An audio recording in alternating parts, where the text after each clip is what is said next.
$554 លានឬប្រហែល471លានអឺរ៉ូអចលនទ្រព្យ5ជាន់ទំហំ 2,500 ម៉ែត្រការ៉េខុនដូឬអាប៉ាតឺម៉ង់នៅអាណាចក្រម៉ូណាកូប្រទេសបារាំងថ្លៃជាងគេក្នុងពិភពលោកក្រុមហ៊ុនកាន់កាប់ភាគហ៊ុនរបស់ Regnat Akhmetov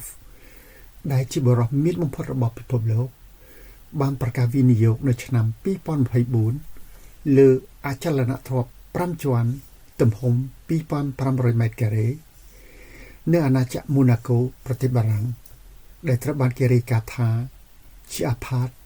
មិនថ្លៃបំផុតដែលមិនធ្លាប់មានលក់ប្រតិបត្តិការអចលនទ្រព្យថ្លៃបំផុតក្នុងប្រវត្តិសាស្ត្រពិភពលោកត្រូវបានចុះហត្ថលេខានៅឆ្នាំ2024ហើយវាទាក់ទងនឹងអចលនទ្រព្យមានទីតាំងនៅក្នុងអគារមួយនៅអាណាចក្រម៉ូណាកូនេះបើយោងតាមការចុះផ្សាយរបស់ Bloomberg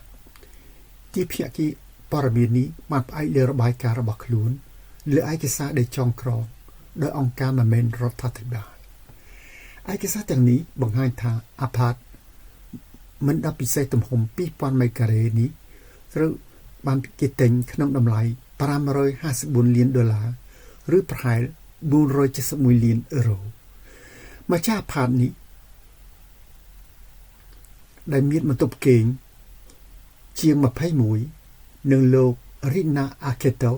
ជាអតីតសមាជិកសភាអ៊ុយក្រែននិងជាមហាសេដ្ឋីដែលត្រូវគេបានចាត់ទុកជាអ្នកមានបំផុតនៅក្នុងប្រទេសរបស់គាត់លោកក៏ជាស្ថាបនិកនិងប្រធានក្រុមហ៊ុនកាន់កាប់ភាគហ៊ុនដែលបានបញ្ជាក់ពីការវិនិយោគក្នុងឆ្នាំ2021របស់ខ្លួនក្នុងអង្គារលំដាប់ខ្ពស់ដែលអចលនទ្រព្យនេះស្ថិតនៅអគារដែលប្រណិតនេះមានឈ្មោះថា Lorenzo មានទីតាំងនៅ Mare Terra ដែលជាស្រុកមួយរបស់អាណាចក្រម៉ូណាកូ